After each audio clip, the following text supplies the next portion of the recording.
right above Yeah. the live button. You gotta not let, Like not hit especially that. right before you Yeah, yeah, broadcast, yeah. It's is like like, oh, you're ready to let's go. You're update. ready to go. Let's hit up, Oh and then you're no, like, oh Windows crap. is gonna shut my computer down. Do Oh you know what gets me gosh. the worst is Yeah. in YouTube Studio, Switch Okay. account and logout are right next to each other. And I Yeah. have hit that, and then there's no So many second, it times. doesn't have a secondary command saying, hey, are you sure you want to log You out? know what? You You know what hit I've that. done? I've given up. I've given up using Google or YouTube multi-account logins. I Oh, now man. use tabs in Firefox where you Oh, can and set different tabs for every account. every And so account. my orange tabs are all of my Some Gadget Guy stuff, and my green tabs are all of my old Some Audio Guy stuff, and my blue tabs are my personal email address stuff. And And the pink I tab is, don't multi-account. oh, The only thing I multi-account is on the Best of Our Week mhm. YouTube account. I do multi with my Some Gadget Guy Some gadget account. guys. Oh, the SGGQA. That's a quick Because, toggle that I can yeah, kind yeah. of switch back and forth, but But I'm it's just saying, like, of all placements, whoever engineered that design there, not only yeah, not to have a secondary prompt saying, yeah. "Are you sure you want to log out?" to the Hmm. "I'm trying to switch," Yeah. and Well, it and looks the one good. that usually Yeah. burns me is actually like Google Docs. So anytime someone Oh. sends me something through G Drive or a Mhm. Google Doc, it's in that, like, what account am I in? Do I have permission to view this? Do I need to switch this? Do I need to open up another tab? Do I need to re-log into this account? It is such a pain. It It has absolutely is a never pain. worked But do you easily. know what is not a pain? Having What is everybody not a with us pain? this chat. Heck Everybody in here is not a yes. pain. We are early Correct. this week. Welcome back to the Yeah, we show. are. We wanted to see if you guys were paying attention. It is Wednesday. It's a glorious hump day. We're getting over it together. We're Juan doing it is sick as a dog. So you're absolutely, gonna and we're hear still my fighting mic through it. cut out a lot.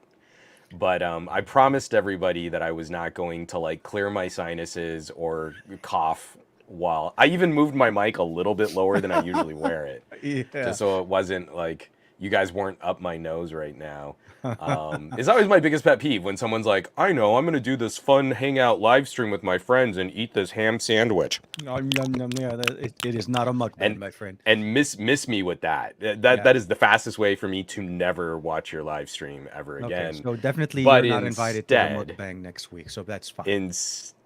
like, I'm getting close already. I'm just gonna have Okay. to snort here in just a second, and I promise everybody I will mute my mic before that happens. Okay. Well, I do want to say thank you for everybody for joining us. Obviously, we are a day early this week due to some schedule conflicts. And of course, the biggest event in the world happened yesterday where the world Yeah. stopped. It literally stopped. My entire feed on Twitter was basically splashed with one color, and it is Do you titanium know? because that is the right color, my friend. Do you know what was kind of adorable? Is Uh, I was on the Mastodons, and we talked about everything else. other than There was some Apple chatter, but a I lot of people mean, were also saying that independent of me, yeah, yeah, there of was a course. cadre of geeks who were talking about things like there should be antitrust or regulatory investigations into Apple not using RCS messaging. Here are Not all even the a ways that mention of it. Apple Yeah, has exactly. harmed their consumer. I mean, like, all the nerds were like, if we're going to talk about Apple, Well, I mean, let's talk about Apple. there was two camps, right? There was the camp that was excited. There was the camp that was somewhat curious, and no, I'm gonna say two, and I'm like, going to list three. And then there was the camp that kept basically saying haters are going to be haters, and I'm like, Yeah. dude, I'm like, if you don't like the person's opinions or whatever, just either unsubscribe or mute, move on. Don't Well, if you don't want to see toxicity, don't show we're toxicity. jumping right into this. I'm sorry, Just yeah, it's before the we big talk thing. about the specific, no, let's do it. And Please, because please this is going to be a leaner show, just because my voice will absolutely fail on us. lean and mean on Wednesday's machines. Keep going, buddy. Go Heck ahead. yes, that was a rhyme time something. Anyway, It's your time to I was shine, gonna my say a friend. Let's rhyme go. time dime Dime, yam, guy. yam. Yeah, I I don't don't know. know. That was awful. It was an epic fail. Okay, you should end it now. Like I used to be better at. Never mind. it was good, So, and we're like, all right, go ahead. Go ahead. so you watch the keynote. Just first up, don't explain products and settings and features and specs. You watch the keynote. How did you feel at the end? Confused a little bit, and I felt Okay, like that's fair. the overall the general consensus of this, I felt it was too long. I felt confused Fair. a little bit. That bit about Mother Nature felt so disingenuous to me that it just like should have just skipped that conversation. Don't get Yeah. me wrong. I understand their purpose and I know what they're trying to do. They're trying to be funny, But I feel like if Southwest, stewardess or hostess can actually take care of it in a funny way, let them do it. Apple Sure. doesn't need to kick it in. But a little bit confused. Yeah, Right. I mean, the product line this year definitely. I'm not going to say there wasn't improvements, but at the end, I felt like I wasn't sure what is new. Like the whole Yeah. conversation was a little bit different. Yeah. So How? Yeah. I don't know that I would use a word like confused, Mm-hmm. but I feel as someone who has been sitting on the outside of Apple commentary pretty much since the iPhone 12, and who has been called a pervert by Apple fanboys because I've refused to cover Apple products because of things like their on-device content scanning scheme. Yeah. Mm-hmm. That was later fought by the EU, and Apple pulled because they finally admitted that there was no way not to turn that into a huge gaping security hole on their platform, which was why I was against it in the first place, but all the Apple sheep were calling me a pervert for not supporting it. I walked away from this one feeling a little underwhelmed. Okay. This is getting into the iPhones. This Mm-hmm. is our first year with new technologies on the iPhone, a new cable standard on the iPhone. They're trying to A they're minor trying to redesign on the manage iPhone as well. But yeah. some minor redesigns. They're trying to manage an incredible transition to their ecosystem that is a problem of their own making. Mm-hmm. And now that they're finally here, I don't even feel relieved. Like I just feel tired that years after we all assumed that they would be looking at other like devices, or maybe a portless iPhone would be the next phase of all of this conversation or something like Dan that. in the chat was saying that on Twitter before, but yeah, sorry. Go ahead. Yeah, we got to the end of this, and I just felt tired. I just felt tired that okay, we're finally here and Apple is doing this and it's the right thing to do, but I think I'm just exhausted by the really pedantic and inane game that we've been playing in the media, Mm-hmm. where we only get iPhone users to care about these features when Apple implements them. Of But course. then the media has been downplaying the advantages of all these features because they're not on the iPhone. And I'm really tired of that rigged conversation that we've been playing out time and time and time again. It's Yeah. things like I'm really appreciative to see a better telephoto camera sensor design, Yeah. but up to this point, literally up to like minutes before this keynote, if you had pinned someone on having more reach on the telephoto sensor, they would have like shrugged it off. Well, I mean, other phones can have better zoom, but I like the iPhone because this and this. And so like they actively dismiss and don't care about features Well, until the they're iPhone gets justifying them. the purchase. They're justifying the ecosystem because Sure. they're vested in it. I understand. I Yeah. don't have a problem with like a consumer liking their phone. That's Yeah. not Yeah. what I'm getting at. What I'm getting at are people who bill themselves as technology reviewers, tech Oh, sorry. Yeah. enthusiasts, Yeah. journalists, influencers, people at that tier. And there's always this half-hearted shrug when one of our other phones gets something kind of incredible, and then you're like, oh, but who's really going to use that? And then something similar shows up on the iPhone, and they're like, oh my God, this is the most amazing thing ever. And you're like, if you cared about that feature, you should have cared about that feature regardless of what platform it was on. Exactly. And to me, the iPhone 15, especially the 15 Pro announcement, I think that's why I ended this so tired, Yeah. was everything that we've been talking about for years now on camera sensors, on USB connectivity, on other things that make your phone a more powerful computer. Mm-hmm. I'm happy for iPhone users. They're finally getting some of these things.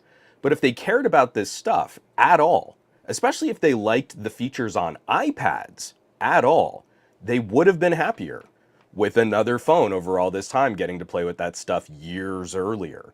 And I think that's what just makes me so tired now is like, now we're going to be spending the next couple months like explaining USB-C connectivity on phones to people. And there are some issues that we're going to have to deal with on cable standards and what cables are compatible with different charge rates and how to look that stuff up. But like all this time, we could have already been handling those kinds of conversations. It's just exhausting that now it feels like we're starting from scratch Oh no, in educating all but not over only again. that though, I feel like we're also kind of like catching up to USB 3.0. Like 3.0, we're like, okay, welcome to 2020, what, 2020 at this point, or So 2021, here's so I mean I was already I asked you not to do this and then I kind of did it and people should say that I'm a scumbag for that. I was yeah, like, please don't get make too sure to deep into the put that in specs the, and yeah, stuff. put that in the comment I chat need and to see. see a list of Juan went scumbag in the live chat in the comments here. Let's jump in. I feel like the iPhones are really the meat and potatoes of what they had to announce here, I and Yeah, yeah, no, no, I mean, so like absolutely. I think everybody was I waiting was for actually it. just going to hand that off to you because you were already starting to explain stuff. I started talking Um, about like camera sensors and USB ports and stuff like that, so that no, made no, me break my own rule. it's not only that for me.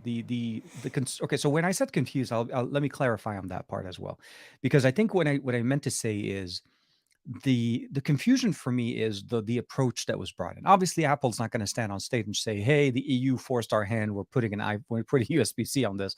They're definitely going to make it sound like, "Hey, we're finally harmonizing our ecosystem." That was actually So one of my favorite parts of the iPhone 15 reveal was like USB-C is an industry standard. standard, We use it on our MacBooks and our iPads. we never But use. check out all of our MagSafe connectors. Isn't that cool, guys? You can charge your phone wirelessly, or kind of. You Yeah, need no, extra pads and wire. No, no, no, no. Hey. USB-C, sure, we get it. It's a yeah. different case, but we sell a much more expensive way to charge your phone slower. Well, Isn't that cool? and the weird part about it is the accessory for you to be able to get the full potential of it. And I'm not trying to criticize it. We are going to go through the spectrum. We are going to talk about obviously some of the differences and improvements over the last generation. But the biggest thing that kind of stuck me there was that was the one part that was one part of them. The other part was the lack of conversation over eSIM. Last year they introduced us to eSIM. They introduced us to the eSIM device. They announced it as an iPhone with an eSIM. And for the most part, the US market is still the only market that has an eSIM only version of this device. If you go to Canada, so if you go to Apple Canada, you go to Apple Europe, all of them have a nano SIM plus an eSIM because that's how people should have their phone. They should have the ability of going wherever they want. But in the US, unless it changed, the only ways I was able to get it was with a dual eSIM support. It's a dual SIM support, but they're both eSIMs. Yeah. And that I felt like was like this would have been the time for us to just just keep everything together. You're specifically creating a SKU, a version of this device that sells Mhm. only in the US, that is carrier locked. And then you're asking people to basically say, like, okay, this is But okay. this is why we say and again this is where all of this stuff gets emotional and messy. It's the same kind of arguing that I have between Samsung fans and Samsung knights. There Okay. are people who like these brands, but they can be reasonable to criticisms, and there are people who just fly off the handle the second they experience anything that is not confirming their bias and spoon feeding them what they want to hear. No, I'm with you. And this to Yeah. me is one of those moves where it makes perfect sense from the most cynical application of Apple's business practices in the United States. Hmm. One of the things that they've always enjoyed is better positioning, better branding, and better advertising and marketing through carriers. Oh, You absolutely. go And into a carrier store and you are going to be greeted by a little mini Apple store, and other devices are not given the same kind of prominence.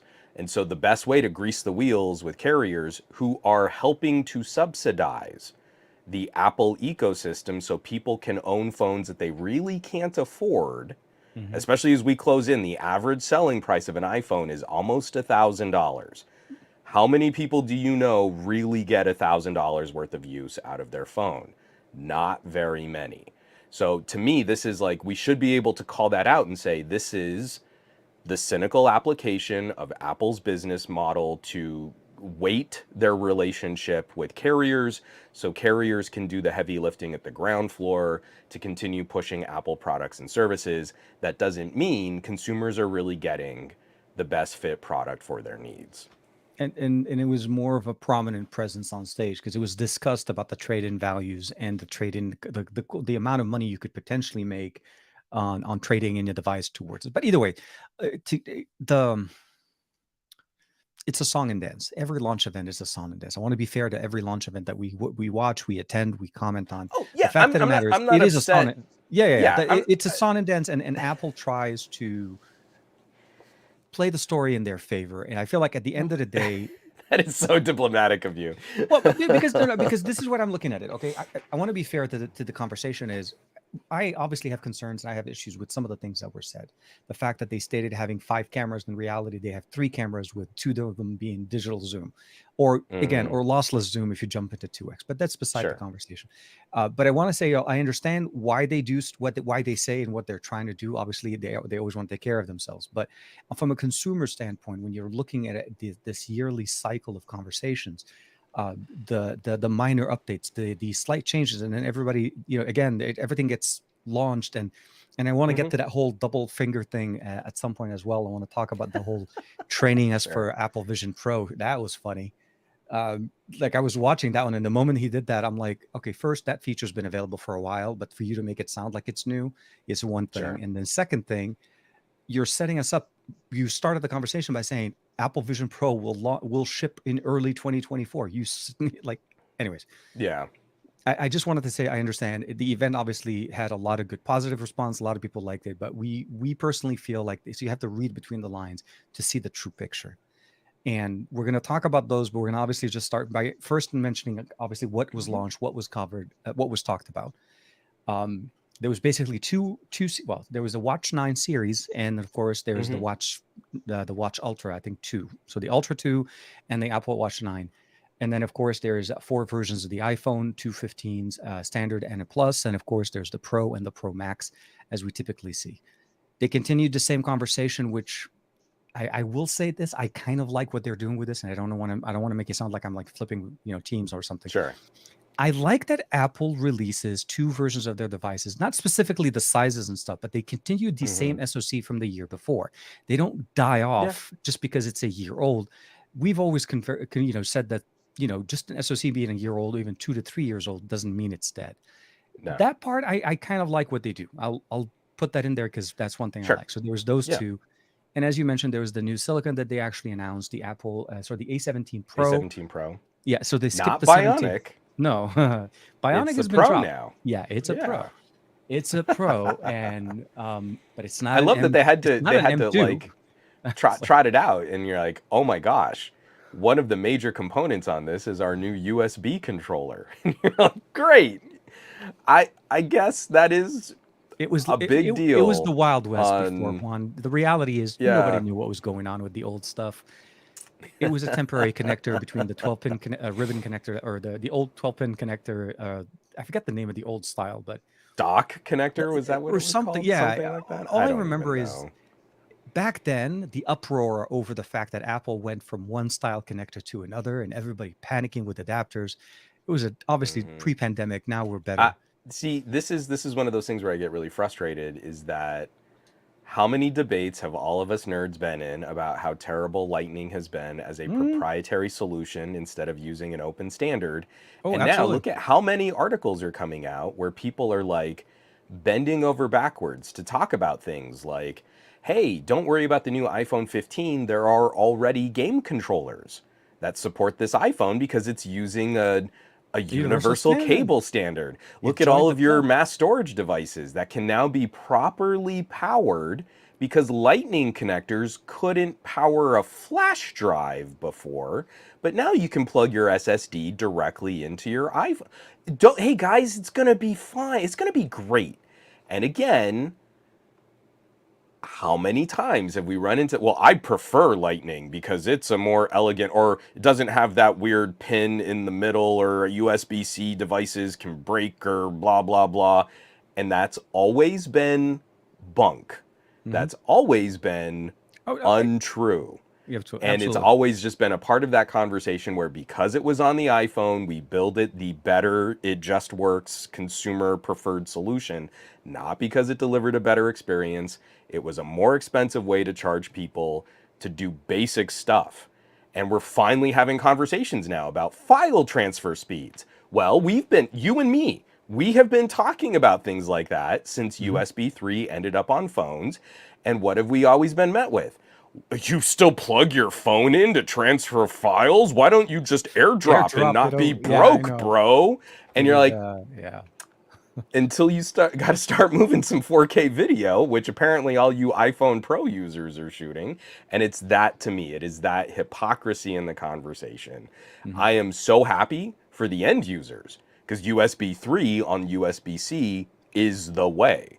Oh, absolutely, absolutely. And I But now and I've got to dig through the commentators that are going to now act like this is incredible, and you're like, we've had it. we've We've had this been conversation. doing it, This is literally what we were talking about 2 years ago when you were jumping on down. I know, I'm with you. right? It is an absolute times have changed. That's all I can say. Like times change and size change and colors change. I guess maybe that's the best way to say it. Um, the couple of things that I will say, there was a point in the announcement or when they were doing the keynote and whatever, when they were talking about redesigning the notification toggle, that little the on and off switch, or basically on and off Yeah, thing that we had. I honestly thought for a second there, I action thought button. well, I actually thought they were going to go the OnePlus way, where they were going to make it into three buttons as opposed to Oh, yeah, two. yeah, yeah. And then there was like, oh no, it's a button now. I'm like, okay, so now you can configure it. Okay, so like something like Sony used to have back in the day. Okay, I get it. Or maybe Okay, even LG with their back in sure. the old days. But with that being said, there's I have still one on my BlackBerry.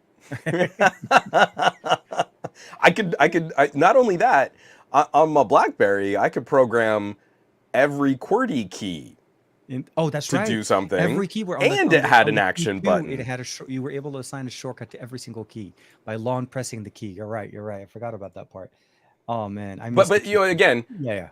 that never mattered because there's no niche market for someone who would want a good communicator phone. So those features don't matter. Having a programmable action key was never important till now. Now it And matters. now it's the most important feature ever.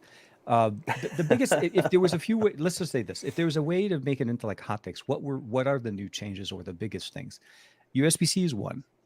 Hmm. We have the new notification, the new configurable button. That's what used to be Action the button. action button. That's the best way to say it. We have the new 17, the A17 Pro SoC in there. The Pro Max has a better, new improved telephoto lens. Obviously, that's only Yeah. on the Pro Max, not even on the Pro. So there's that. There's also that kind of they've done it where they've kept the best for the largest phone they have. Yeah. And then I'm trying to remember what were some of the other like biggest things about the iPhone. I think there was like four, right? I don't the displays, obviously we have two different sizes, small and big. There's Pro Max, Plus, and Hmm. regular. So those are pretty much like the general kind of So first up, summarization. I do want to Yeah, say I am positive on titanium as a build material. yeah, no, I wish absolutely. we saw alternative, actually, titanium is cool. I do miss other companies playing with things like the stainless steel rails on LG V10. Hmm. I wish we saw more companies playing with other materials to make phones out of. I get the practicality and like, oh, it's aircraft grade aluminum is good enough, Yeah, like, yeah. but there's something interesting about talking about the different experiences and the different material finishes that we can Oh, use. that was that. I'm Um, sorry, that was number five. It was the fact that they use titanium now. The shift over to the well, new the, material. the the the build in general, I Hmm. want to give Apple a thumbs up on the build in general because the titanium finish, I really like that. Hmm. I like that they're working with that transparent ceramic. It's a new front-facing glass. Hmm. So again, as a competitor against like Gorilla Glass, Glass, which is that's yeah. cool. If we have different material science on our phones, that helps elevate the entire industry and it gives us another high watermark for Hmm. consumer durability. And I also really like the new frame. Now, this is what I think we all need to keep an eye on. Apple's getting a ton of goodwill from the press talking about how repairable this phone is because they redesigned the back plate. And you're able So to now pop we the need to display see in. Yeah, we'll see how if thin. we're able to more easily open this phone and repair things on it. Is that going to lend itself to a demonstrably lower repair cost? Because right now, I think iPhones are still the most expensive phones to replace the back glass on because of the design of the phone. So Probably. I want to see that's a big claim. That is a big lifestyle consumer benefit claim. Right to repair, easier to open. Does that Exactly. actually manifest into more affordable prices for consumers? And if it doesn't, then that means Apple got front-loaded positive coverage on repairability for doing nothing. And that's the kind of stuff that really drives me crazy is how much positive coverage Apple gets with the expectations of them just making it work and giving us all the best updates and the software and the ecosystem. But then something doesn't really come to pass or they break something and there's no follow through. There's no criticism of them not realizing their goals or not delivering a benefit to consumers.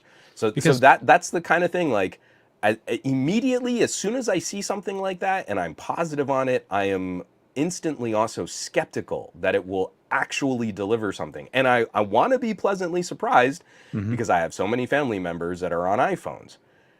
And when they need to fix their phone, it can be very expensive for them to fix their Oh, phones. And absolutely. they're not There's a always reason in why Apple Care there coverage. there is a slew of iPhone users that walk around with shattered back devices or shattered displays, and they don't fix them because the repair cost is not inexpensive as they thought of that originally subsidized, device price. No, I get it. And it is it's a pain. It's a pain for anybody that damages their device. I'm not gonna deny the fact that I have a disassembled Red Magic 6 Pro or 6 on my on to the left of me because of a certain shattered piece of hardware inside of it that is apparently, the phone is dead. But the long story is we hope that it pans out. I'm hoping that it does actually help. But the concern with it obviously is the 15 is the first one to show that type of design change. Not everybody's going to jump on the 15. There's going to be obviously, it's a more of a gradual yearly kind of thing. So we'll have to see after a few years So when I people buy wanted to get devices. Yeah. I wanted to get your thoughts on this because you do more of the gaming coverage than I do. Yeah. People keep telling me that I'm excessively positive on mobile phones for gaming, Yeah. and that like no one should ever buy or really invest in Android or iPhone gaming because you can just buy a Nintendo Switch or a Steam Deck or an Asus ROG or a Lenovo. And I've for a long time, like I played through the first 3 cells of Dead Cells all on touchscreen. I actually had to relearn how to play the game when I On started the playing the season. game on a controller. Oh And yeah. you and me have both shared experiences, things like Undead Horde, twin stick shooters, stuff like that. So A17 Pro. Yeah. Now we can play Resident Evil 4 on an iPhone. And I love seeing, hold on, I meant to screen share here earlier because I've got the Apple website up. I Yeah. love seeing a video game full screen on an iPhone Mhm. with a big old dynamic island chunk taken out of the display. I mean, that's what I love is seeing a floating island of inactivity and blocking elements of peripheral gameplay. I'm assuming it Also, also where blocks touch. menus, Yeah, I was gonna say also touch and maybe even the trigger maybe setting. You're gonna have to but reconfigure it but on the aside Android. from me being real pissy about hole punches in my screens, and one of the reasons why I think you and I are both fans of Sony's, what did you think about some of their claims regarding gaming performance? So the performance obviously that we saw, they didn't really show us the previews that we saw because a lot of the things I talked about are also coming early 2024. They didn't specifically say this is coming out next month, so it's not like somebody can go prove them right around the big hype part of it. All of this will come at the beginning of the year where people are probably thinking about other stuff. I'll say that the improvements in gaming on iPhone has been going on, gradually. It hasn't really matched to the selection that we typically get on Android with the different games and the performance that we've received over the years with improvements. Um, am I excited for iPhone gaming? I mean, for an iPhone user, if you are an iPhone user, this is obviously going to be great news. If you're a fan of Resident Evil, if you're obviously looking for a better experience, to me, it really didn't make a big difference. For me, at the end of the day, the performance that we're getting here is a boost in performance that I feel like very few titles are going to be able to tap into right now. We haven't heard other than games being able to push it to that level. But what's the point of going pro? What is that pro moniker doing for us other than having a dedicated GPU that seems to power a couple of games? We want to be able to get better productivity type of solutions that actually pulls out of it. Because otherwise, when you take those two out of the equation, the phone does exactly what the 14 has been doing and the 13 and the 12 have been Right, doing. right. But you're framing this all in the context of phones. Now, in the Apple Yeah. keynote, and I'm not directly quoting, but Mhm. the exact language that they used was that iPhone, Yeah. not the iPhone was the best mobile gaming device in the world. I laughed. I laughed my ass So off at that point. There is and I love no, it that we're yeah. talking about iPhone like we're saying Tim. Tim is the fastest athlete in the office. You know, Tim in our insurance office can run a quarter mile in like 2 minutes. He's pretty quick. Yeah, yeah. That's not very fast. A quarter mile should be way faster than that. I, you know, iPhone is the best, yeah. the They didn't Yeah, even say, they did not say iPhone is the best. They or one said of the best. iPhone is The the best, not the. they Like the they've Queen's claimed it, right? English, the best mobile Yeah. gaming device in the world. So, Qualcomm everything you've been Qualcomm talking chips about is here closed just talk sounds now. like a Yeah. hater who hates mobile No, phone no. gaming. Look, the And you need to mobile. throw away your Nintendo Switch and your Steam Deck and your Oh, Lenovo Legion no, and not your only that, ROG Ally and your and gaming laptop our Razer Edge, because and our that is Razer also, Edges. yeah. Yeah. I'm actually charging my Razer Edge for the trip. The Okay, this is not new, right? This is Apple every year standing there showing chart. I'm surprised we didn't see the charts. I was waiting for charts. Yeah, I there weren't, wanted. they There even were gave up on just the big like 73% betterer than yeah. something that we're not going to There. tell you. Like they even stepped away from I that. waited for that. I waited and waited and waited, but no. So no. Look, the honest truth is, the reality matter is, you cannot make a claim like that till the same title and the same things that you're showing or you're showcasing the improvement on can actually be demonstrated less performance or inferior to your experience on other devices. So there is already a fallacy in the statement that they said. But of course, there's nobody's going to stand in the crowd and say, no, you're not my like, again, my Asus is like, no. The reality is, for fans of iOS or for fans of iPhone, this sounds great for their experience from their point of view. If they've upgraded iPhone to iPhone to iPhone, they think they're going to stick to iPhone from now till they're done with smartphones. Yeah, this is the best iPhone ever. This is the best gaming phone for them. But the reality, that little asterisk was put probably somewhere in a document filed on a website, because that's how it goes. It isn't. It isn't. Reality is so much more options and so much better experiences, more flexibility. Qualcomm literally just announced the second generation of the GT3X that we both were playing with the Yeah. Razer Edge not even weeks ago. And actually, there was an article I'm trying to find. If I Sasha, one of Qualcomm's PR, mentioned that I think Qualcomm is actually powering the modem on these devices now. Yeah. Yeah, so Well, Qualcomm, I don't know if it's I 15 know on or they, 16 on, but yeah. yeah, I don't know exactly, and they never talking about what components they Oh, no, no, partner no, with. they We don't know have it's Sony camera sensors and Qualcomm radios and And Broadcom Samsung messaging and displays. Yeah. Samsung displays. Like But it's it's an iPhone. iPhone, but the iPhone is made by a village.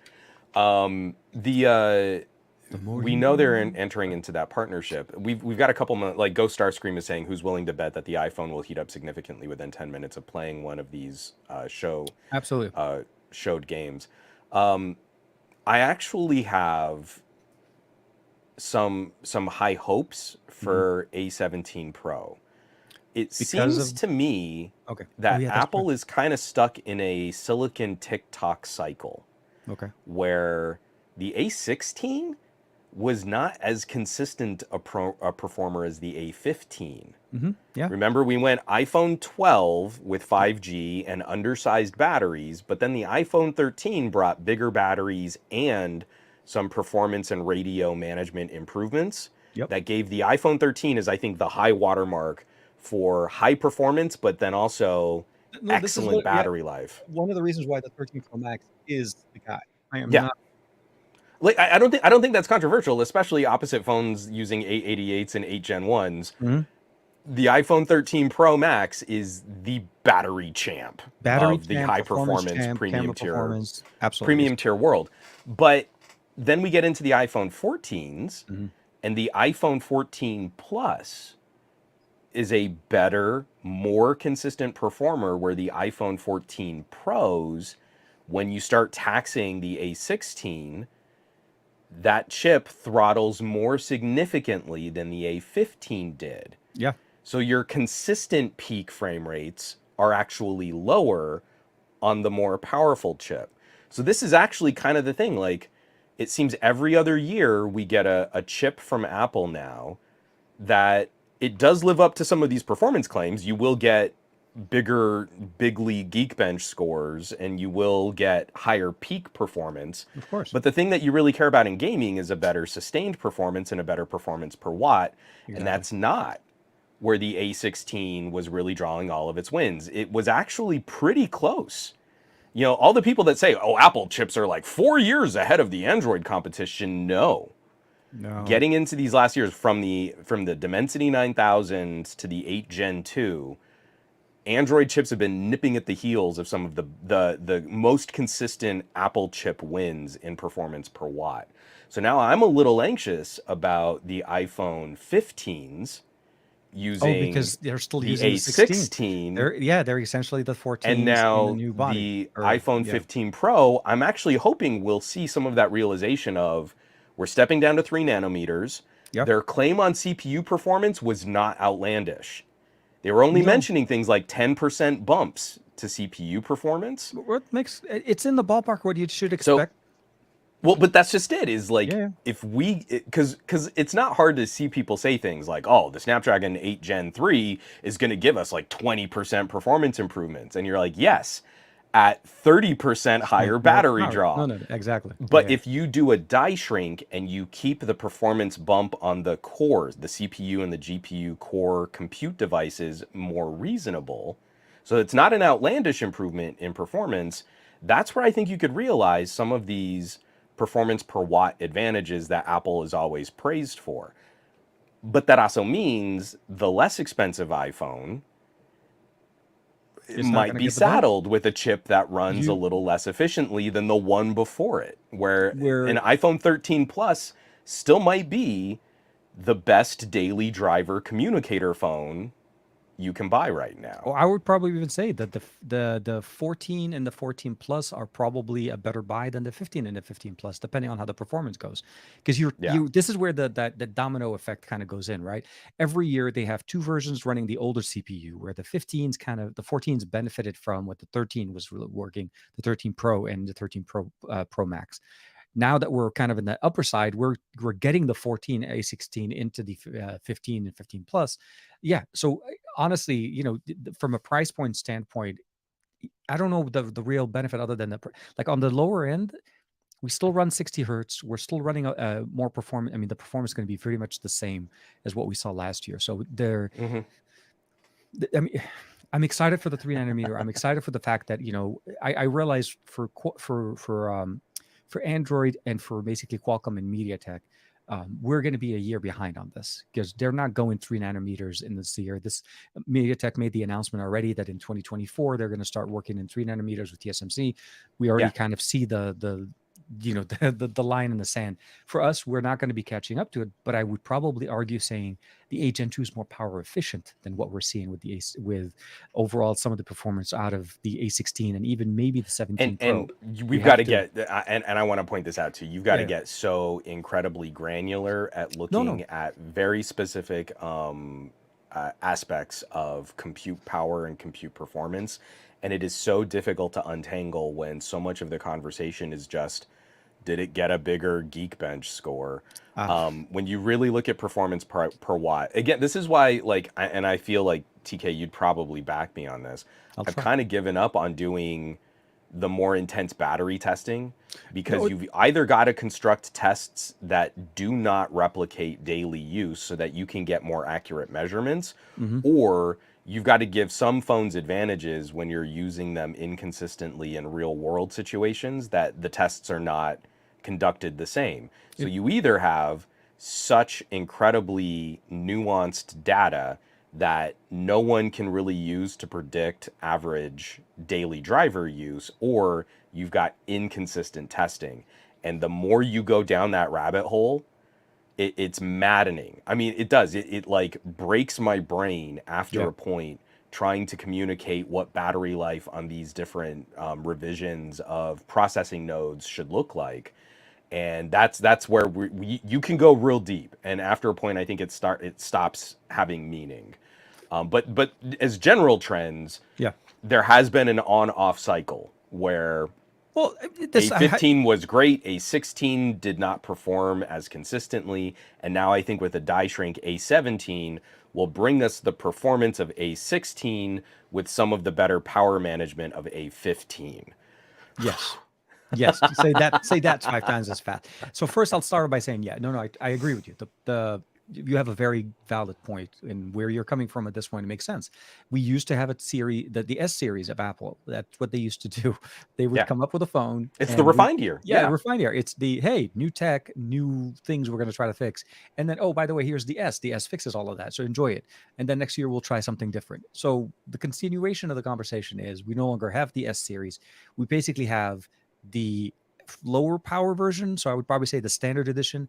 So yeah, hopefully this is the year that we basically get to benefit from it. I'm a little bit concerned because of its technology shift, the changes that they've gone through with the new GPU and potentially a new modem than what we've used before.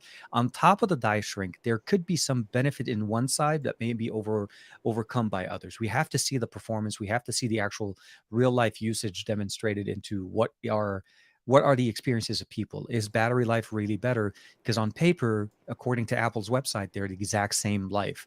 They're not expecting Yeah. it to last longer. But the And true reality, I have yeah, a hard time with that because it's also like saying, we dumped a bigger engine in your car, but we gave you the same fuel tank. And I get it. I know it's more I, complicated than that. yeah, And it I absolutely, routinely turn to bad car metaphors when I talk about phones. yeah. But if you're giving me higher tiers and higher tiers and higher tiers of performance yearly, I think this is the other thing is like I really wish the entire semiconductor industry could take a year, just stay in place for a year and drive all of their efforts towards a better performance per watt. And I think we would all come out. I mean, this is the utopian idea of Oh no, no, Juan's geek land, this and is it'll never happen. this is the same thing you said last year, and I remember we talked about it. No, no, I agree. Yeah. I agree. It is we are So in ludicrous speed performance where we really don't tap into the full potential of what our SoCs are doing. This is and we never exactly, get to refine it to get the developers to really maximize the use yep. of this hardware. So we end up with a lowest common denominator. Well, what's the cheapest phone someone might run our app on? Let's at least make sure our app is functional on that. That's how And it's that means optimized. we never get the what could you really do with this hardware if you went balls to the wall. But I want to shift gears here, Sure. because the other thing we're both really passionate about, and I'm betting that there was something a little positive in your cold Apple hating heart, TK. I don't hate Apple. How No, you're stop it. always dashing them on the rocks, Stop it. from the cliffside, and where I'm always trying to defend them. This is the funny thing about our dynamic here. Uh, I've never been more surprised with Camera your statements. improvements. Yes, I'm gonna say the How did you feel? Maybe a little less so iPhone 15, but obviously we're both we're smartphone camera snobs. we're talking So Pro Max at this point. ultra tier phones, Ultra yeah. tier phone. The other stuff How is. did you at least feel about what they had to announce there? I wanted to say welcome to the club of telephoto. Pixel 7 Pro and Sony has been waiting for you for many, many years. And thank you for joining the club because you realize the benefit of having something called a telephoto lens and actually putting in a good sensor in it and not just giving us, that digital zoom and jumping. So it's like, again, Apple invented the telephoto lens. Thank you very much. I appreciate you bringing it into At the a light. 120 millimeter Yeah. equivalent focal length, they have the widest aperture on any phone that has ever been released with a 120 millimeter I equivalent don't I lens. don't disagree. Yeah, no, their telephoto lens is the technology that they're trying to even improve in some of the tech that they're trying to do with the light bending and trying to get you that focal length with the such as depth in the. I believe me, I saw that and I saw. Okay, look, I understand you're trying to be innovative in the field, and I agree absolutely. All the demos that I got a chance to see with the hands on, the images look absolutely fantastic. It just what I had a sticking point with was the demonstration or the claim of five cameras as opposed to saying there are three cameras with other optional like a lossless zoom to Yeah. 2x as opposed So to calling it a I do want to be fair, yeah. because I felt like they were playing fast and loose. Hmm. But when I went back through and rewatched the keynote, Hmm.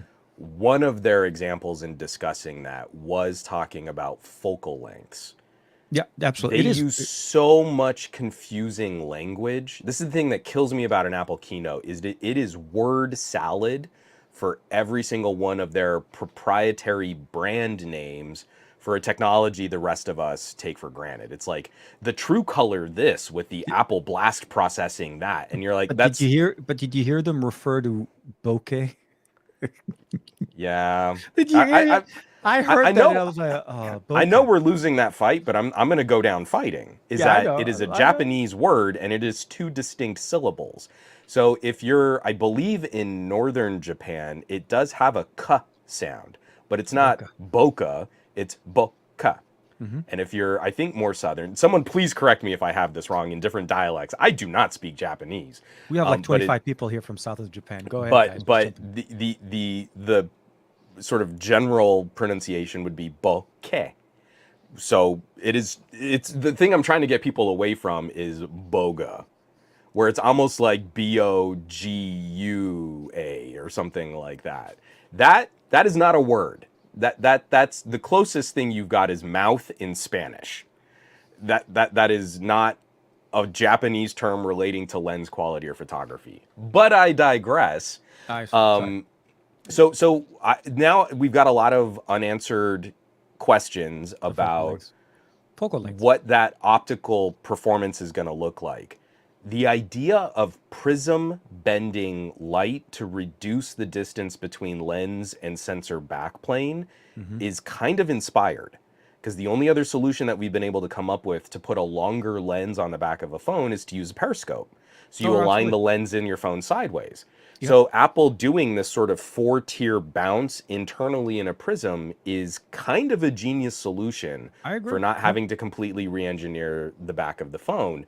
But what little physics I've studied would make me worried that bouncing light internally in a prism would lead to a reduction in the amount of light that hits the sensor. That every bounce Hmm. and every bend you put into the path of light reduces the amount of light you actually get. So even though that this is the widest aperture that we've ever seen on a smartphone telephoto, it is not the largest sensor. The Xiaomi 12s, Xiaomi 12s Ultra, Uh-huh. the Pixel 6 and 7 Pro, and the Xiaomi 13 Ultra all have larger sensors at very close to the apertures that Apple is using. So the 120 millimeter equivalent lens on my Xiaomi 13 Ultra is f3. Yeah. The 120 millimeter equivalent lens on the iPhone 15 Pro Max Max. is f2.8. So yes, Technically, they Apple win is on that. using a wider aperture, but they're They're also bringing more doing it light. Yep. on a significantly, I think I want to say it's almost a 15% smaller image sensor. So your equivalent depth of field, your equivalent photography stats are all going to be better on the Xiaomi at 120 millimeters. And you're not playing as many games in between because the Xiaomi has a quad camera setup where there really is a middle sensor Hmm. between the main wide sensor and your telephoto. Xiaomi lied about its actual focal length, but it is in there. It does Yeah. help you bridge the gap between those two. So I'm kind of buzzing because this is a significant upgrade for the iPhone, Hmm. but I'm really curious to see, like, in real world performance, does this really address the issues that we've had with iPhone photography, and will it really be competitive against the ultra tier Android phones that we've been playing with for a while? That's one of the biggest things about it right now is that all we're getting is just hands-on in the post Apple keynote. No reviews. I'm assuming obviously embargoes are going to be for that next week, whereas since people are getting their devices, we'll have the full reviews drop for most people. I think the biggest thing for me is I love the tech. I love the fact that they're trying to improve their tech, their camera experience. I'm not going to deny and say that iPhone video on iPhone for me every once in a while has filled in some B-roll in my shots, and I've known exactly how well, and I can rely on how the video performs. I don't rely on it when it comes down to telephoto. I don't rely on it when it comes to something that's a little bit further away. I fall back to my Xiaomi. I fall back to my Find X6 Pro. I know how the performance works there. The sensors are built for that, and it's a tried and true approach. Running the camera for telephoto lens, running it parallel or sideways inside of the actual casing has been a tried and true system ever since Huawei invented it. But to me, it's the hype around it, right? It's like, okay, we're finally talking telephoto. People are going to start finally talking and seeing how it is, but it is only available on the Pro Max. It's a very small number of all the devices, and it's the Yeah. device that most people won't buy. It's the truly weird conversation it's going to be. Maybe see some reviews about this initially, but the average Joe is not going to pay the 12 to 1300. I think it's like $1,200 starting price on the 13 So Pro Max. I always have a hard time trying to dig into analysts' numbers. Hmm. Apple over the last several years has done the best job of moving their customers up the food chain.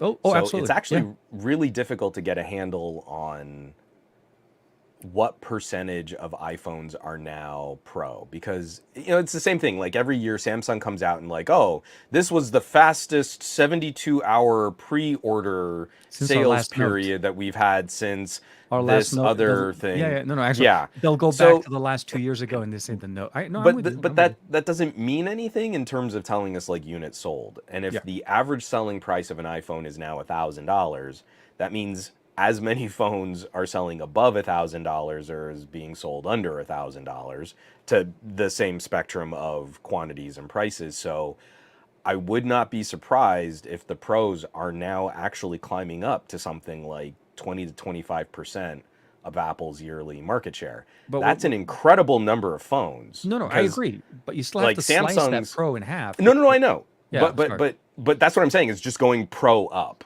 Yeah, not yeah, pro and we'll absolutely. never get the division on Pro versus Pro Max. Oh no, We and will only know they that want they above want that above blurred the line number there in the because no, absolutely, I'm with you. yeah.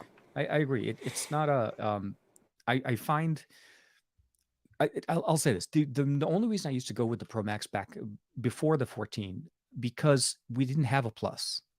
There wasn't a plus. There was 13, 13 Pro, 13 Pro Max. And then there was the 12 mini that carried over for a year, which the mini no longer exists. So the reality, Apple's been playing kind of a little bit with that move, but you're right. If you kind of think about like somebody that has a 13 Pro from a couple of years ago, 13 Pro Max, and they wanted it because of the large display, there's a good chance they're going to upgrade to the 15 Plus because they'll get the 15 Plus benefit from the 14 as well as the larger display, which we didn't have in the 13. So it's kind of a it's like a game of the hide the coin under the cup. Where you're trying to find it? You have to kind of remember that the Pro Max is supposed to be the best that they perform, but it's also the most expensive, and I truly believe that sells the least. The Pro and the Well, Plus and the see, Standard Michael are going to. Peppertech is saying the 14 Pro Max was the most shipped phone at Mhm. 26.5 million units in the first half of this year. I actually don't think that's far off. That might not necessarily mean it is the most sold phone, but it was the most delivered to retail phone of the year. And that's the kind of marketing war we're fighting in the premium tier space. Well, Where I mean, Android is most invisible is above $400, and as soon as you climb to $500, well, then you you have to better just not look be at one of those poor creation. people on an Android. You really got to start looking at an iPhone, and then it just seems to be easier and easier and easier to upsell what iPhone you're selling Hmm. and offer up the trade-ins and the leasing deals and the payment plans and the carrier perks Oh, to it focus people into the absolute most expensive monthly fee you can get them hooked into. no, I'm with you, and I think this is the biggest thing. You have to kind of figure out what is. I mean, every company does it. Don't get me wrong. Samsung does a very similar experience with the standard 23 to 23 plus into the 23 ultra. The reality is every company wants you to buy the more expensive. They want you to get the best experience they have to offer. And they typically frame the experience slash features to kind of push you in that direction. I don't disagree with it. I think it's a tactic that every company would like to do. I understand it from a business standpoint. It makes perfect sense. As a consumer standpoint, coming into the conversation in here, it's a hard sell. It's a hard sell for me to say, well, if you want the best camera experience because of the telephoto lens, you have to go Pro Max. But I don't think this is the conversation. We're not trying to negotiate basically whatever. We're not trying to recommend saying, hey guys, just go buy this. The statement is that's the lineup.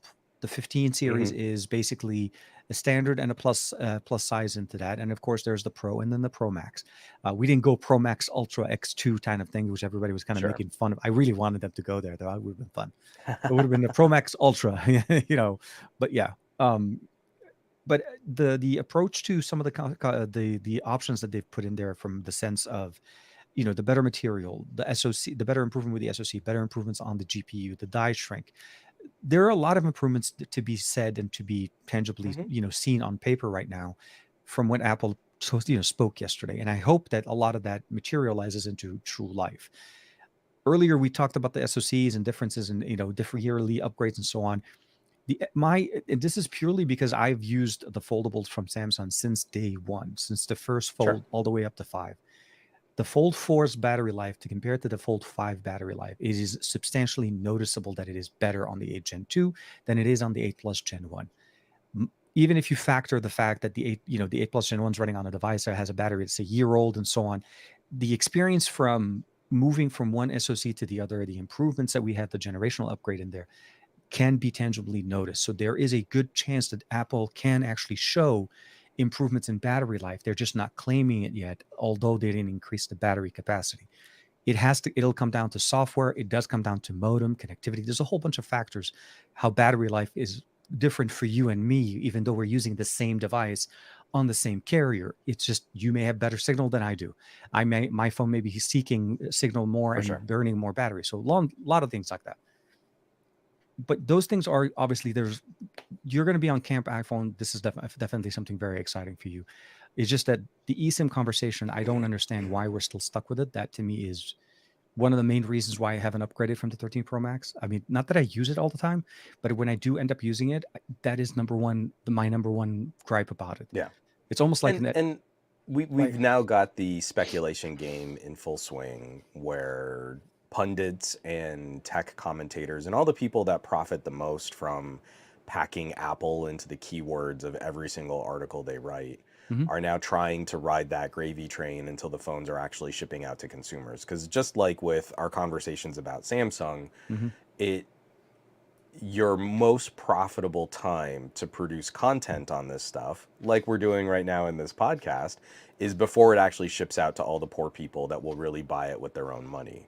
Yeah, and And actually start that experiences is, and stop looking for it. That's the other thing. Yeah. but yeah, but that to me is also that time where it's most fraught with misrepresentation of performance, miseducating consumers as to what the market looks like, and making the Mhm. grandest claims that then never get followed up on. So Apple starts talking about all this grand stuff on a telephoto sensor.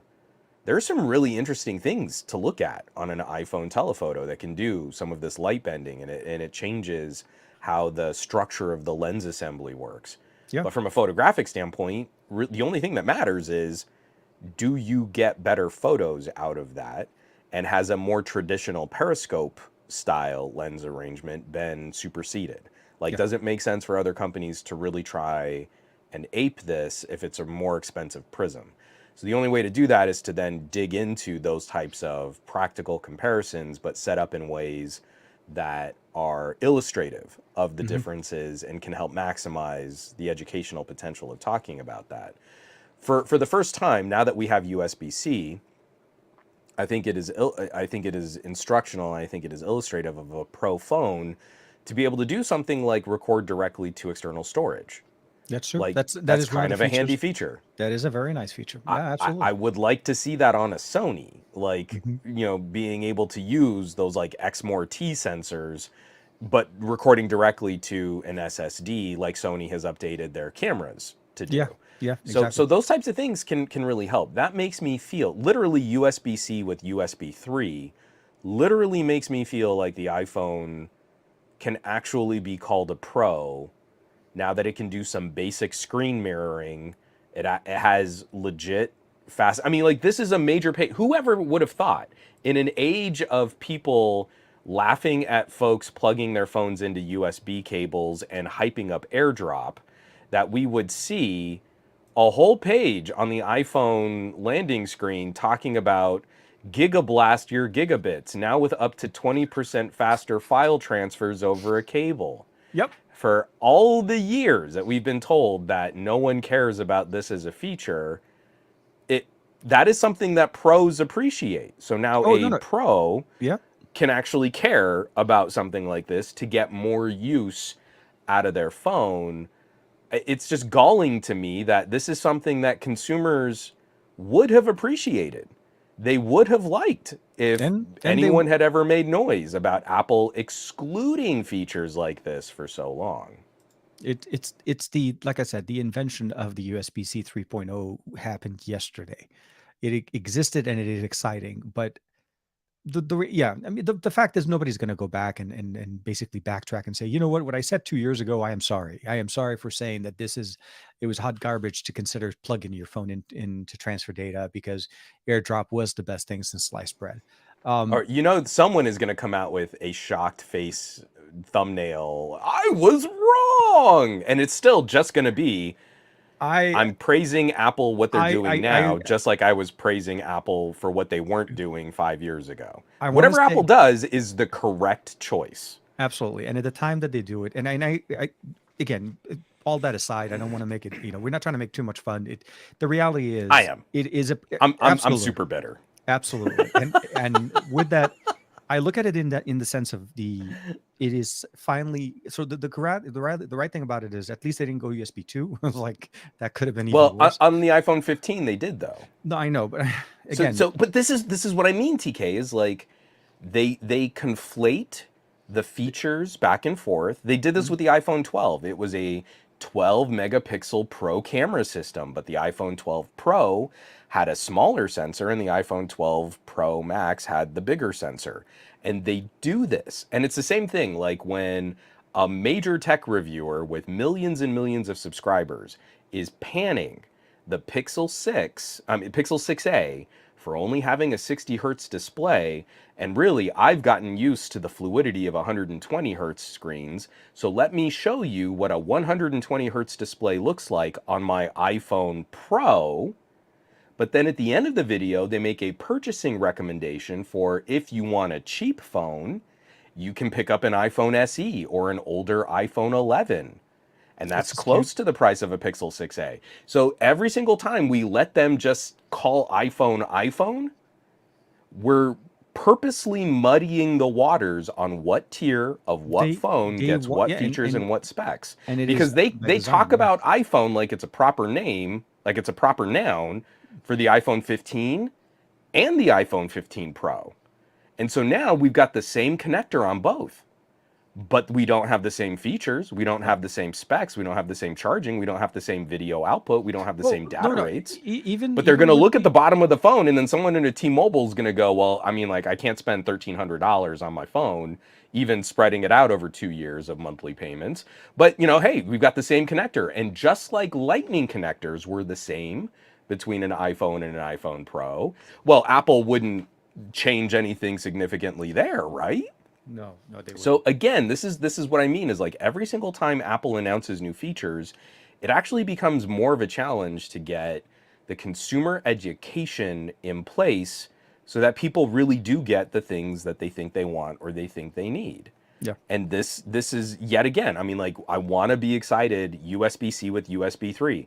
I made a video like 6 years ago talking about the difference between USB-C and Lightning connectors, and people made fun of me for like saying eventually iPhones will probably be on USB-C, probably like 2 or 3 years. Well, like 4 years after I said that, 4 years after my deadline for My that, dad, that I was going to say eventually your original happened. estimate. Yeah.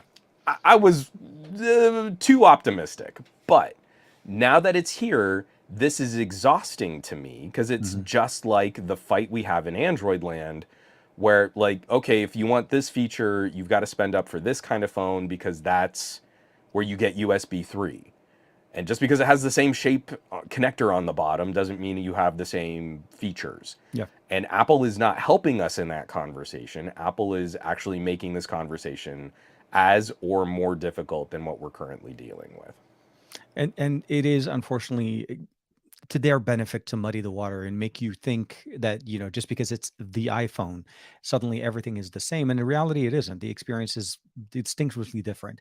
But in hindsight, I would probably say I appreciate the fact that they're finally on USB-C. The biggest challenge I've ever had in the last generation, few generations of iPhone, is the struggle of an iPhone user looking for somebody with an iPhone charger. because they didn't bring the cable with them and they can't charge their phone. This is a true statement. Like and nobody talks about it like as if that's never a struggle. Them like saying, "Oh, my phone died because I couldn't find a charger," and I'm like, that Yeah. doesn't make sense.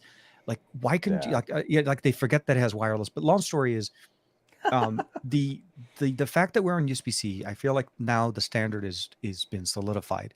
And as yearly upgrades kind of go through, obviously it's going to take us 2 to 3 years before everybody that's using an iPhone is potentially, or at least the majority, it's kind of like rolling Hmm. into a next new version of Android or iOS. Well, actually, Android more so. It doesn't, doesn't permeate all at the same time Sure. just because it's invented. So we've been saying like time and time and time again, like Yeah. everybody acts like we haven't been complaining about mid-ranger phones not having video output in desktop Oh, modes for absolutely. like Yeah. 5 years now. Or That's or the the thing that fact that gets me is like I'm making this criticism about Apple, and I guarantee you, because I haven't looked, I guarantee you someone in the chat has also brought up a comparison like, oh, you mean like how Xiaomi phones always have USB 2, even for their expensive phones? I bet you someone has. And TK, I'm purposely looking down the barrel of the camera. If someone has brought up that comparison, please let me know. Because we've been the first to complain about Pixels not having desktop modes and not having video output. We absolutely. just recently did a combo set of videos on wearable displays and glasses where we have to jump through all the hoops to With Spaghetti. explain how some of these phones can't use this, and Pixel's Cast and Samsung's Miracast and Yep. all of this stuff. And just as Apple joins the USB-C race, are they helping us make this conversation easier? No, they are not. They No. are doing the same thing that we have condemned Samsung and Google and OnePlus, how disappointing OnePlus and iQOO going down to USB 2 was. So that is a part of the entire industry, and this is why we have standards. We are long overdue upper premium tier phones not supporting all these features, let alone mid-range and entry-level phones not having all these features. And Apple is now a part of that same problem in getting the consumer educated as to what all of these different standards means. Yeah. Was I right? Did someone bring up a comparison? Let me see. I told you to look at the chat, TK. I was looking, but do you understand how far it is with these old eyes? Like, I try. No, I wish my video. No. Okay, if somebody did mention it, maybe people didn't catch it and nobody's bringing it back up. But I'll say I this: want to be validated for predicting behavior on our live streams. we've had many conversations, and we felt vindicated and appreciated the fact that Xiaomi finally went to USB 3.0 video output on this. Devices that have been touted to be flagships and so on. Again, these are your best performing device should not be crippled. And when Juan goes all multicolor on us, that just typically means the battery died, because that's how we do No, it. I think my camera overheated. I'm just gonna have to turn that off for a sec. It's okay, It's man. really hot in here. Oh, turn on the AC. Or do you have? I thought I had, Oh, but I might yeah. need to go run downstairs, and I might lose my headphones if I go all the way down. I It's actually think my wireless mic will make it. I think your I wireless wanted to mic say, works for, Michael Peppertech, I thought you had the Vivo X80 Pro, because the Vivo X80 Pro has video out. Did he have? Wait, wasn't he fixing the X80 Pro? I Well, think no, that was that's what he was saying, is because yeah. he says, I wish my Vivo had video. It would be help if you could read the chat, TK. You got to work on your I gotta eyesight. work on my not only on my. Okay, so let me do this. Okay, I'm gonna make. But anyway, I'm gonna hold not on. look at you. I'm gonna more. try, but I can't hear you all the way down to where my AC is. So we're gonna do an experiment. I'm gonna run down real quick. I'm gonna try and turn that back on. Okay, while you're doing 2 this, seconds. Let me bring. You're gonna up hear me like, nah. You know what? I'm gonna mute my mic so that you don't hear me running all through my house. So Michael's comment was, I wish Vivo had a video out since the screen has been broken, because that would have been a functional option. So iPhones, obviously, we're going to see how the experience is going to be, but video out, or at least USB 3.0 with video support, has been something that we've been lacking. I mean, there are rumors now, and I'm hoping it does actually materialize, that the Pixel 8 Pro and the Pixel 8 will support video out. But I'm with you. Yeah, if it had video out, that could have been a solution. The issue with it, Michael, is, and I say this from experience because the Red Magic 6 that I have does support video out. If the phone locks out and your display is broken, you don't have a way of entering the pin to unlock the phone. unless you have in advance paired a Bluetooth keyboard and mouse, it's almost impossible for us to kind of even interact, to unlock the phone, unless the phone had no pin lock and you just basically, obviously, it just opens up and goes straight to the home screen. But it's a big, hey, welcome back. So our AC was set at 78. So with this wall facing west, The beautiful sunset. it's No, I'm just kidding. Yeah. it's like 95 in here. So I even opened the door One of and the I told the reasons family, we just usually shut have. up, everybody. Just shut up. Wow. Okay. Juan is definitely on a. No, I'm just kidding. So, no, In Michael the hot Peppertech, seat. there was no Vivo X80 Pro Plus. That didn't exist. It was just the Vivo X80 Pro. I have a Vivo X80 Pro right here, and I have a little display. So let me pull out a portable display. We're doing it live, because I'm Oh, really worried about this. good point from Michael. iPhones had video out since the iPhone 6. I guess I've never used Except them. you needed an adapter with a Yeah. power connector connected to it. Peace. So yes, but you couldn't really use it for as much unless you were in like a really sedentary environment with a proprietary cable that was very expensive. And let me make sure this is charged. Yeah, it's charged. Okay. Being sick and running up and down stairs And really Dan is winded me jumping in there. with the Juan's favorite live test. We're gonna test it live, and Dude, I'm doing it live. So wait, that's the phone side. So I'm going to connect this, and here's my Vivo, and it just connected. It's doing something. Oh, okay. So here's what's going to be funny. This is giving us a big blank white screen because I had desktop mode enabled in developer running. settings. So yeah, there's no desktop mode on this, and it's proper broken on the newest ROM. But it is sending video out to my screen.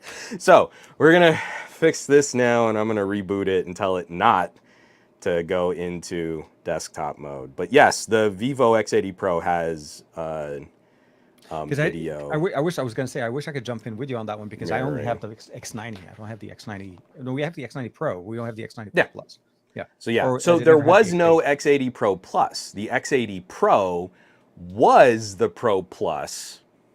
They They that was just took off the Plus. So because it was the only one they released. But yeah. yeah, well, No, they did X80 Pro and X80, which makes way more sense. I like that so much better, and I really wish that they had done that again with X90 Pro and X90. But that's not what they did. They went back to 3 phones again, which Pro Plus, that's not a great name. It's really not a good name, and it's very confusing what phone was the best from Vivo in any given year. Well, and they didn't have them in the same markets. That's the other thing. If you were in a specific market where the Pro, because I think internationally the X90 Pro is the only one that was launched. The X90 Pro Plus was only in China, so Yeah. there was also that limitation of where you are depending on what you're doing. And no, Michael, I totally understand the video output functionality. It's something I will say is as easy as plugging in a Roku or an X Reel or an N Reel into your phone with USB-C and just getting the display and getting that mirrored experience while launching an app. These typically, whenever I've had to run them on iPhone, it's always been through hoops so that you can get it to run that Oh yeah, simply. But I I've got understand if you the have the right adapter, HDMI you could technically plug it in. adapter, but again, it's saying something has video output support is a claim. No. And the specificity of that claim is you can't just, so for example, I have monitors in front of me that both of them have USB cables that stick out. I just leave them permanently connected. And at any time, I can pick up a Samsung or a Motorola or even my Xiaomi 13 Ultra, which now has video out, and I plug it directly into that and I get an image. Yep. And I cannot do that with an iPhone because I have to use adapters and HDMI cables, and I have to power the iPhone through a proprietary adapter. So making it sound like it's the same is not, it's not the same. And that's, again, when I'm going through all of these rants and rails about like USB 2 versus USB 3, all the different configurations for cables and standards, it is confusing when consumers could benefit from this stuff. They won't because they're going to try it once, see that it doesn't really work as easily as you think it will, and there Mhm. are all these different permutations of accessories that they might need to buy, and then they're never going to try it ever again. And I guess phones just do phone things, and that kills me. Yeah, You can pick up an LG Velvet, plug it directly into an ultra wide monitor, and get most of the field of view properly supported at a very good pixel pitch.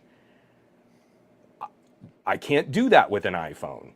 It does not just work. So that's the educational hurdle we're getting, where people are buying tech that they probably don't need, or they're not getting the right fits for their needs. And they could genuinely be benefiting from this stuff if we were holding to standards that really improved the adoption of this tech. I'm with you. No, I'm with you. And while we're waiting on the phone, I do want to realize, obviously, we're covering it. We're talking about the event. There's still more conversations to be had. The devices obviously haven't shipped. People can't even order them yet. I think you can't order them till tomorrow. No, not tomorrow, Friday, and then it'll be available on the following Friday, in 7 days from there for people ordering them. The overall performance, sorry, the overall story right now is there is some devices. Is that video out? No. So yeah, it seems to be working. So I had the wrong cable, and this is what pisses me off. That was the other thing. You have to have you have I to had have the the high speed. Yeah, if yeah. it's the wrong cable, it Well, doesn't. no, I went to the Thunderbolt cable, and this dock, the UPERFECT, doesn't like the No, wait, no, this is the next dock. This next one. Doesn't like the You're perfect. Thunderbolt Yeah. cable. It likes the USB video cable. Yeah. See, I this was is about to why say. I'm pissy with standards that aren't standardized. But your Vivo does have video out, and if you Yeah. hook up a mouse, I can move all around and I can open stuff. I know this is horribly out of focus for the video, and this is terrible audio podcasting, but it For everybody works. watching, Juan is It just demonstrating the works. video output on a next dock using the Vivo X80 Pro. I needed to clear that up. If Michael Peppertech has stuff on his Vivo X80 Pro, he can get to it. Well, so You can get to it. if you have a next dock, I think that solution definitely should work, because then you can But input the what's it called, the pin number. no, get a laptop hub and a cabled mouse. No, absolutely, absolutely. Yeah. My issue with it. So here's okay. Well, anyway, my Red Magic has multiple issues. One of them is a dead USB port. I Yeah. started to. So once when the device died, whenever we had the problem with the display, I'm like, hey, you know what? I'm just gonna let it die. I'll charge it. I ordered the replacement part. Everything's fine. And so in the meantime, I know it has video. Let me connect it to my next dock. See if I can transfer stuff off of it. I couldn't charge the phone. The phone wouldn't charge. Yeah. So the USB port died, as well as the display. And long story So short, that's a double whammy that I don't have a solution for you for. no, I'm sorry. and I kind of, now I feel bad because I have a display that I bought, but I'm like, should I spend the extra $30 to get a USB port and try to take a chance on it, or because there could be more stuff messed, or should I just try to sell the display and then make whatever? I don't know. It's a lose-lose I'm telling situation. you, I know there's stuff on there that Omar probably wants, but I'm sure between the two of us, we've got like a Black Shark or something that can Oh, get him up and going I again. got him So on the Poco. Oh my God, what is it called? The F5, the last one we got, the one with mhm. the 7 Plus Gen 2. Yeah, So that's a he, beast. oh dude, he's loving he's loving the fact that he still has a headphone jack. That's a big win for him. He's because he's okay. So here's the thing: the reason why Omar still uses the Pixel 5a is because it still has a headphone jack. The Pixel 6a dropped it. The 7a dropped it. So all of those things, obviously, we kind of gradually moved. But he actually legit walks around, has over the ear cans plugged straight into his phone, and he's listening to music wired. He doesn't have to worry about wireless, and he can control everything he wants. There is a plus. There's a reason why I'm super excited that I have a headphone jack back on my phone, because I can finally say, oh, I went to the office and I was trying these new buds, and I didn't test them correctly. So I got to the office and I was like, okay, let me pair them, whatever. They were just not paired. And I was like, oh my Yeah. God, I'm going to be sitting here listening to music from my phone. And then I'm like, oh, dude, it has a headphone jack. I plugged in my Sennheisers. I have wired headset for the Yeah. PC. I was like, oh my God, this is a godsend. It is. Oh my God, it's so nice. I know Yeah. I'm sounding like an old dude that stuck to old tech, but no. SD card, headphone No, jack for the win. because I feel anytime. like one of the most important stories of the week that was definitely overshadowed was Mhm. Sennheiser getting completely out, what little toe they had dipped in the gaming market. Oh, So they rebranded. I remember They both of the sold stores off did parts them, of their right? division, and they went from Sennheiser. So I actually have the Sennheiser branded Oh, gaming headsets, the GSP 550 and the GSP 670. I had to pull that up from memory, and they're on the headbands. I worked that hard to remember the names, and then I just looked down, and there they were. But then they changed up their distribution and the partnership that they were making with their manufacturers, and so now these were badged EPOS, EPOS, hmm which was a terrible name because if you have POS in the name of your company, it either means point of sale or it means that's piece the of yeah. something not good. POS for me from the retail days, back in the old days that I used to work in retail. Yeah, That's what struck in my head, like POS, point of sale. But yeah, yeah, no, point of sale. Yeah, yeah, yeah, I know, both of those inappropriate for headphones. absolutely. Both of those are not good acronyms to associate with your brand that's making high quality audio gear. So the 670, Marie actually wants to try these Yeah. as her remote office Zoom calling headset. Okay. I'm so Okay. stoked.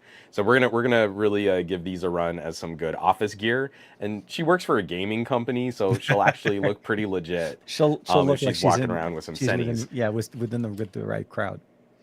But this was also kind of a heavy 2 weeks for me for audio tech because I've been trying to back off all of the earbud and the headphone reviews because of my recent ear infections.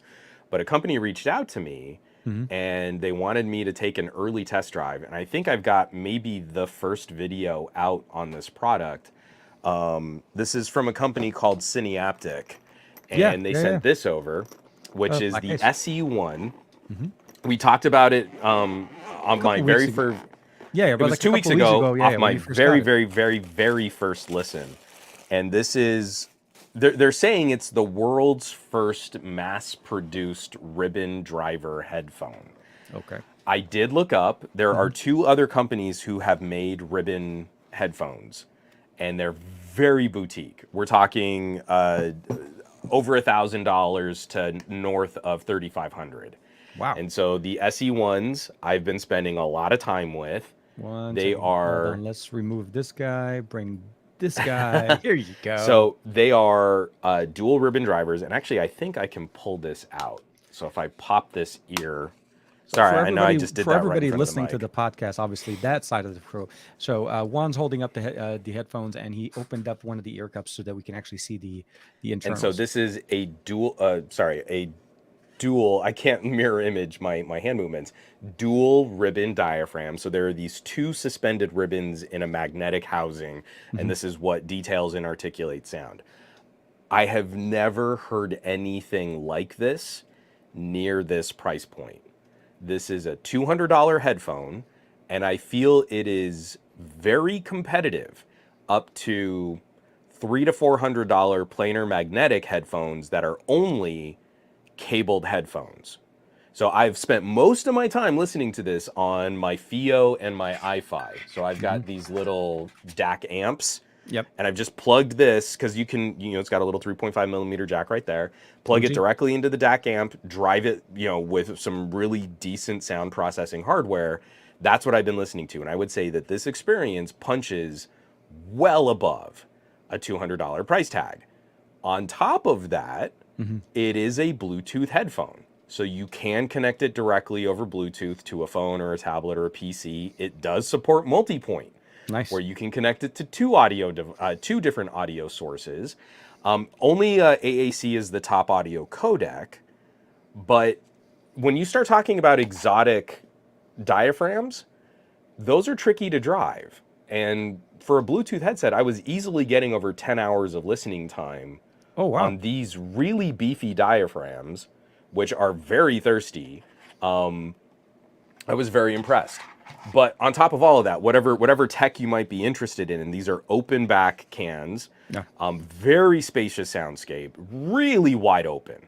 And we've said that before on other headphones. Like if you've ever experienced like Sennheiser 600 series or hmm like a Bear Dynamic 900, you know what an open back headphone can kind of deliver for sort of the clarity and the openness. You feel like you're listening on speakers, not having sound like squished inside your head. Absolutely. But this has been a completely surprising, a higher experience than what I was expecting at $200. The build materials are definitely cost effective and low weight. So lots of plastic. They are Yeah. not the fanciest built headphones. You can kind of tell that all of the price of these went into the audio reproduction tech, not necessarily the design or the fashion or the sort of like the quality of the experience. Well, they But I focused have on the what full was video out. important as well. It's at least they gave us that part good. But and what I like is they are making a claim that they are trying to use an exotic method of sound reproduction Hmm. in a consumer accessible product. So it's an exotic 200 is driver, exactly, but but it's not an exotic price. exactly. And I believe they have achieved that. You know, you and me have both spent some time with like A to Z planar magnetics. Yep, absolutely. Those are like four or $500 cans, and I would say that these are more articulate than those Okay. planar magnetics. So they're more detailed. There's a Hmm. higher degree of clarity. The bass and the rumble, it's like a shelf at 15 hertz. Like Hmm. it just sustains. So you've got sub and rumble. Very impressive performance when we're talking about a $200 headphone. And so I've got the full video out on that. If you're I on my know. Patreon, you can also read through all of like my rambling stream of conscious notes for when I was listening through my test playlist. I have been very, very impressed with what they've achieved at this price. Very impressed. Very, and I'm glad that you were finally able to put that out because I know you've been working on trying to get Yeah. that video out. We talked about it Well, actually so last I Thursday. held off. I held off for a little while. So this is what's funky about when you're talking about a brand new company and they're a little on the boutique-y side. The inside, you know, airing our dirty laundry and the inside baseball on this. When I first started listening, they had a functioning website, like pre-order page. All this stuff was ready to go. They had blog posts. Here's the story of our company, how this headset came to be. Apparently, they are having some issues with their pre-order system, and they pulled the whole website. So the Oh. press releases have all been going out if you're on these like audio or Hmm. audiophile PR Yeah. lists. But you go to the website and nothing's there. It's the login page, like you had the login page on a WordPress blog or something Hmm. like that. So I held the video for a little while because I reached out to the company and said, hey, do you want me to publish? Because no one can get more information on your product. And they said, yeah, go ahead and publish and we'll circle back and we'll let people know when the website is live again. But it's super awkward. It's not a great look for a brand that's taking their first steps and trying to deliver this product. But I can Yeah. say, while they are not great website builders and their headphone is kind of a little funny looking, the headband is a little tall and cone heady or Cyberman-y. Oh, the cushions is They're primarily what stands out to me. The two little pads on the yeah, side, like you I'm get gonna the I'm different getting pockets. the ear cup popped back in place. One, I also just love how easily removable their ear cups are. But putting this on your skull, it's taller than you think The it's gonna be. But the Cybermen. skull pads do their job, so Somebody the at that weight company is a Doctor Who fan. I assure they you that have to they be. have to be. There They is no have chance. to be.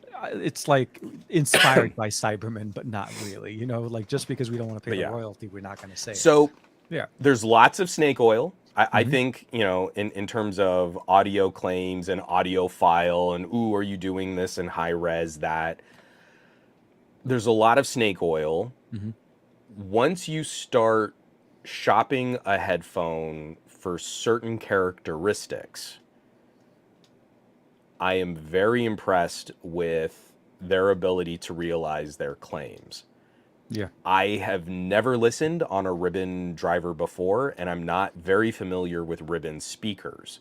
Usually, when you start messing with different membranes and stuff like that, you start jumping to things like electrostatics. Yeah. Yeah. And that is very boutiquey and very exotic way to reproduce sound in a speaker.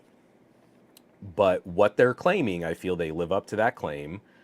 If you want some good rumble, but you're not like a super, super hardcore bass junkie, these get lush, but you never lose the articulation. And I was very surprised at how Ribbons performed, because that's not usually how headphones are built.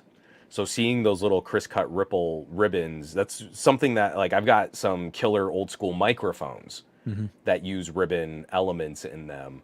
this was a very different kind of articulation than I was expecting. So if you like the detail and the clarity, the crispness, how the buzz and guitar distortion can kind of tickle your ear, or the tremor of a voice, Mhm. you can catch the video, and I go into a lot more detail on what that Oh, sounds literally, like. it But yeah, it and the video just went live literally, I was gonna say maybe an half hour hour, ago, yeah, barely, yeah, like, not even a half hour before the show started. I was, like, pinging Juan, it's like, "Hey, we're still doing this?" It's like, "I'm posting the the video now."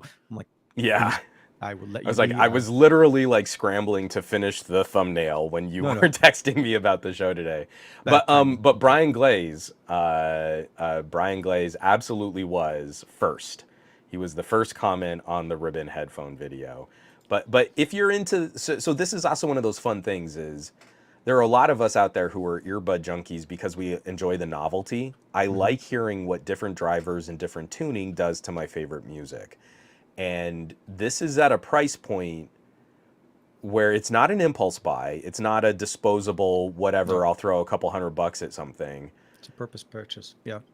You've got to approach it with a bit of that purpose. But this is so much more accessible a price, for performance that usually we're paying more for.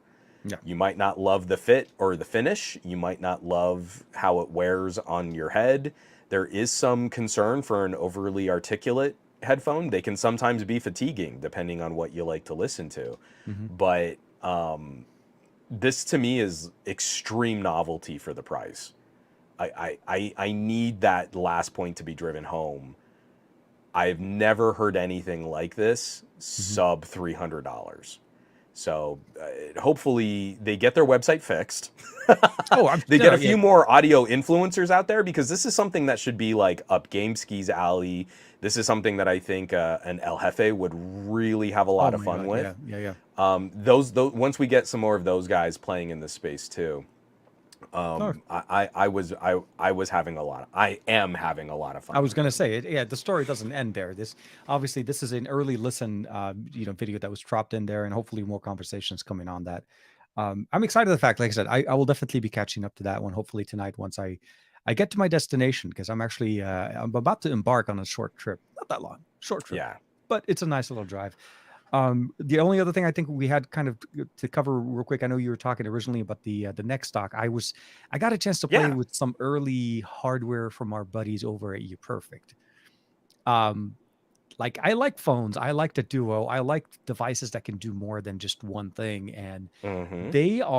they're playing with dual displays that function as one display or function as two separate displays over one, that magical USB-C cable that we covered a whole hour or so in the beginning of our show.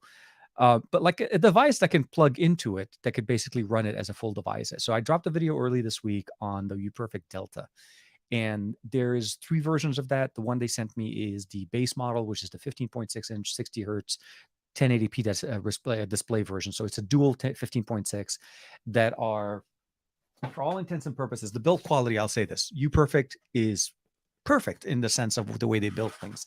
Not to give away too much stuff for the video, but the main thing about this I love is the kickstand. The kickstand that they have here, from the surface level, the ability of kind of tilting it all the way that you want it. But at the end of the day, is the ability of making it like like it's a full two displays that you can add to your computer. And editing videos on this is absolutely a pleasure. Like, oh my god, from a Mac, on my Mac or even on my PC, connecting it over one USB cable, powering both displays. The PC does have one little extra trick, which I really appreciated more than what Mac was doing. It allows me to basically stretch content over the two displays, because Mac doesn't really treat external displays the same. It treats them two separate, even though they're connected. And it doesn't let me draw, or at least drop, and like I can't run a full spreadsheet or an RSS feed, or or anything like a, let's say, Twitter feed or whatever, on both displays, and the PC does. I got a chance to check it out with my Geekom. Absolute pleasure. Very nice, minimalistic Bluetooth keyboard, a lot of things, and of course, some gaming and stuff. So if you haven't had a chance to check it out, they're currently in a Kickstarter campaign. This is a base model. There is an 18, I want to say an 18 and a half inch version that is 1080p 60 frames, also the larger if you want more space. And then they also have a 2K 144 hertz 18-inch version that runs beautifully. So I tried Nice. begging them to send that one. They're like, we don't have prototypes of that. So what I have essentially is still technically pre-production hardware, but in this current state, again, one cable connection directly to my Mac or my PC, and it just runs. And then of course, if you want to run two things, that was the other collaborative effort that I forgot to mention. Let's say you and I are Right. working together, right? And you Sure. need an extra display and I need an extra display, but we're sitting You can across from each both other. split. Yeah. Yeah, tent it up and you plug into one side, I plug into the other side, and we're both working at the same time. I can show you presentations this way. It has so much more application. But I like the fact that it's combined, and it also, when it's closed, it protects its display. A lot of times when we have external displays that we take with us, we have to bring in some kind of a protective case for it because the display is exposed. Obviously, you're walking around. Our Macs, our PC, our laptops are all designed to close on themselves to protect the display. This design allows you to do so. And for me, traveling with this and one USB cable, I can run it with my Mac anywhere I go. So definitely my new travel monitor or external monitor companion. And I think the camera has given us the Juan's camera is letting us know it's I that did time. did it We're about to. again. No, it's okay. It's okay. Ah, We're getting to that point. I sorry. think, um, partially because of time limitation on my side as well, but also I don't want to make it so that Juan has no voice for the rest of the week, and then I have a feeling his wife will come and kick my butt. So I don't want to. I don't want to do that. I want to be cool. I want to be welcome next time I show up. Let's say You're that. always cool, but I definitely appreciate the. I'm gonna let this sit for just a second, and I think I can get the camera just back up Right before we turn to it on. just so that we can finally say goodbye. The goodbyes. Um, Yeah. yeah, I got a text from Marie too, just from being downstairs. Like, oh, sorry, we'll be quiet. Yeah. It's Yeah. just so hot in here. Sorry. But Sorry. it's starting to get a little bit better now. So we've got a probably like a minute where this thing tanks I. again. So. We had a couple questions just about like the differences on these different headphones. JGJ was asking about like, versus planar magnetics or electrostatics, and I talk about some of that in the video too. Okay. Good. Um, and Cake Batter actually brings up a good point about things like distortion, but this is a very exotic kind of sound. And then it's the same thing that we've always said. Like TK is wearing some of my all-time favorite dynamic driver headphones in the 770s from Mm-hmm. Dynamic. The 770. Yeah. Once you get above a good $100 plays music better with a more accurate frequency EQ response, and you kind of get out of just disposable plastic junk, Mm-hmm. you really need to start reframing your point of view or your perspective to what is it that I like to hear in my sound reproduction. A $200 headphone is not really going to be twice as good as a $100 headphone. No, the Once you multiplier get then. Yeah. beyond a certain kind of lower distortion and you're plugging it into better hardware, like a good DAC or amp, stuff like Mm-hmm. that, you really just want to start honing in on what are the qualities of the headphone that tickle my ear. And that's why I've been so spicy about this one. Is it is delivering some of the articulation and some of the frequency response that I would normally turn to a more expensive planar to reproduce. That doesn't mean I immediately prefer it. It's better than a $300 or a $400 planar magnetic. I've also listened on like $5,000 electrostatic headphones. Yeah, I remember. I really appreciate what that electrostatic headphone is doing, but I'm not going to rush to say a $5,000 electrostatic is 10 times better than a cheaper headphone. Like that's not how this works. And it really does become more what is the flavor that you're looking for. But Yeah. this is a very interesting addition in a very boutiquey kind of way. This is a different color, and this is a different kind of audio than I was expecting to find in a $200 headphone. So we can make those kinds of comparisons. Obviously, Yeah. these things don't exist in vacuums, but to me it's really, are you finding the right fit for your tastes, not is it better or worse? Because I don't think you can ever quantify the subjective opinion of this headphone is better because I like the bass. It doesn't work that way. No, no. It really is.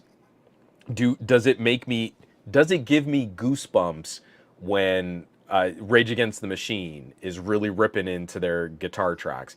Does it give me that kind of emotional feeling when I'm listening to Kimiko Ishizawa playing Bach Hmm. variations? Like it's more specific than that, and unfortunately, the only way for you to find that is to just try a bunch of headphones and then start finding what you like and what you don't, and that's the Exactly. best way to do it. It is. It is a personal choice, not choice, a personal taste. Actually, what I was going to say, especially with audio. Audio is it's a very different refinement, especially when you start stepping up in the experience, Yeah. getting a dedicated DAC, getting a USB C. Again, USB C portable DAC that you could take with you, like a THX or an Onyx or something that can help you improve the experience and drive Oh these yeah. headphones. It's That was a good combo absolutely. too. I spent an evening with the SE-1s Mhm. plugged into my Onyx, Yeah, and and that didn't suck. That was fun too. I look at Cake that. Batter, I wish I had a better answer for you. He asks, when does the Sineaptic plan to release the SE-1 because their site is still down? I mentioned this when we first started talking about it. Unfortunately, I have no info. They said go ahead and publish the video even though they knew their website was down. I asked them if they wanted me to hold off just until they had it back up and running, but they had no estimate for when their site was going to be Or back. So I'm even maybe putting hoping, up a separate page for the notify me, put your email here to notify something so I that think people that's don't actually lose. what it is Oh, like if okay, you good. want more info, you can put in an email address, but it looks like it's like down.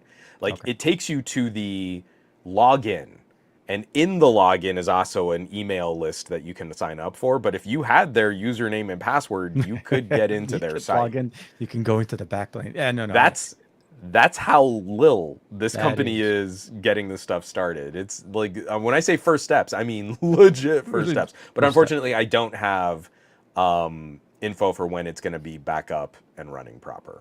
No, I'm with you. I'm with you. But what I did want to touch base right before the camera dies down on us one more time, is was there any other? I mean, obviously you just posted a video today. Today's what, Wednesday. Is there any other videos that you're posting, or you're thinking article posting this week?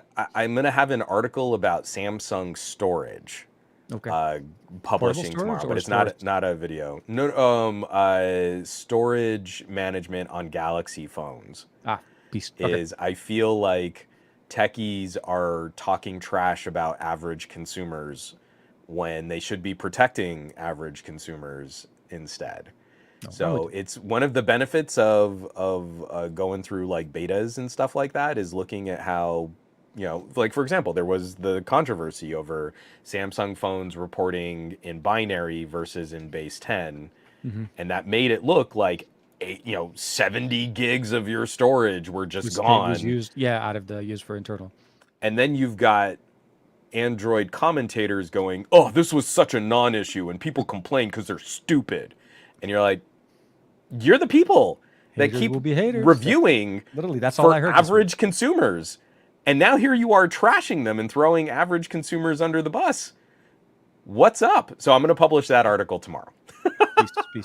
I have a video under review, at least for the bare minimum. I know for sure. I have the Van Powers an e-bike, another e-bike that I was sitting on for some time that I was backlogged. I'm finishing up a backlog before October comes around because I know we're going to be like there's going to be some conversations coming up. We're talking Pixels. We're talking, we're talking. Xiaomi has a launch event actually in a couple of weeks as well. The T series sounds like it's going to be coming out. It's like it's just there's a lot of things coming up, and those are the things we know of. Let's say that that's the things we know of.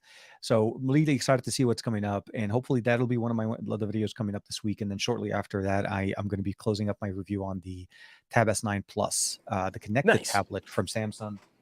That Yeah, I'm that's not going to great. lie, it is one of the It's better good. options. Having a connected tablet is Yeah. actually functional, more so than a connected watch. I'll say I found that to be more functional for me because my watch, for the Heck most part, I yes. never leave without. But a tablet, especially when I was at Cando, when I was at Utah traveling, all of that, downloading things on the go as I'm getting to the airport to download content to enjoy on the flight, absolutely an easy win. So that's pretty much the plan, and then hopefully I'll be able to share some more stuff about what's going on at this little thing I'm going down to for the next day or so. Ooh, ooh, tease. I like it.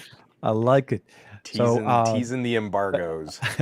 I will say thank you very much to everybody for kicking it with us. I know we're on a different night, and of course, we have a very strong crew. Thank you very much, and thanks to Juan for roughing it with us this entire time with a couple of camera failures and he potentially losing his voice I'm for the rest of the sick, week. and it I was know, like 95 degrees. I and think he's we're cooking. about leading up to isn't Easy stream starting in like In 15 about minutes? 15 minutes. So I think that was the original goal. We tried to finish. We started at 4 because we wanted to be ahead of the crew so that everybody that wants to go over and check it out and then basically jump on and enjoy the show there. The audio version of this podcast will be up in the next day or so. So I do want to say thank you very much for Juan for helping us out with this. We'll see you guys again next week for another episode, and make sure to catch Juan on Monday for the SGGQA, as he'll be back hopefully with a refreshed voice after a nice little break from there. Hopefully. Not singing, but he'll be back. So take Yeah. care, everybody, and we'll see you next time.